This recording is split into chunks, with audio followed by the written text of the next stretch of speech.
You may never have heard of a SPAC, but these investment vehicles have been booming since the beginning of 2020, raising tens of billions of dollars and prompting major stock exchanges to consider changing their listing rules. From Asia's richest investors to emerging technology companies, SPACs are generating plenty of talk in boardrooms across the globe.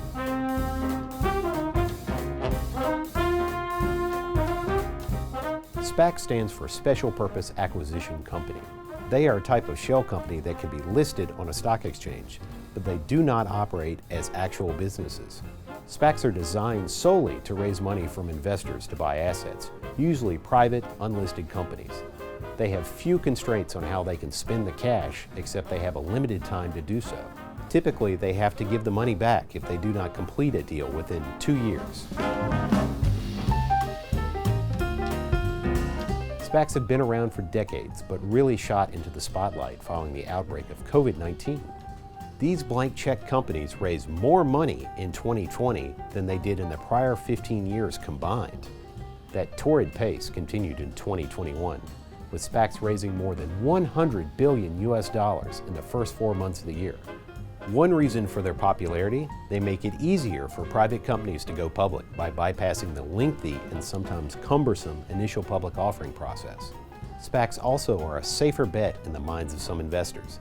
They can ask for their money back if they do not like the deal. The biggest SPAC deals so far involve Grab Holdings. Southeast Asia's largest tech unicorn just agreed to a merger with a SPAC that valued the company at nearly $40 billion.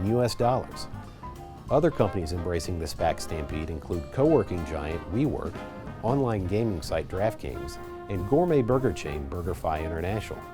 SPACs also have been popular with electric vehicle makers such as Nikola and other tech firms who have yet to make a profit. Seeing the amount of money raised, several Asian markets, including Hong Kong and Singapore, want to get in on the SPAC action.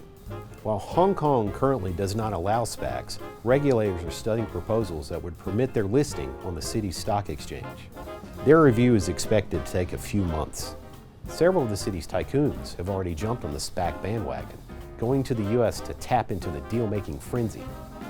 But one looming concern for Hong Kong regulators is how to protect small investors. Some critics say SPACs create improper incentives, making their sponsors rich after the merger, while retail investors are left holding an increasingly valueless bag. To protect ordinary investors, Singapore regulators are considering rules to make sponsors hold onto their shares longer and limit their ability to push deals through. There's also concern the SPAC frenzy could soon cool off. The U.S. Securities and Exchange Commission is evaluating how accounting rules are being applied to SPAC investments. As a result, it could take some time before we know whether Asia will fully embrace one of the hottest trends in finance today, and indeed, whether SPACs will remain a global sensation in the longer term.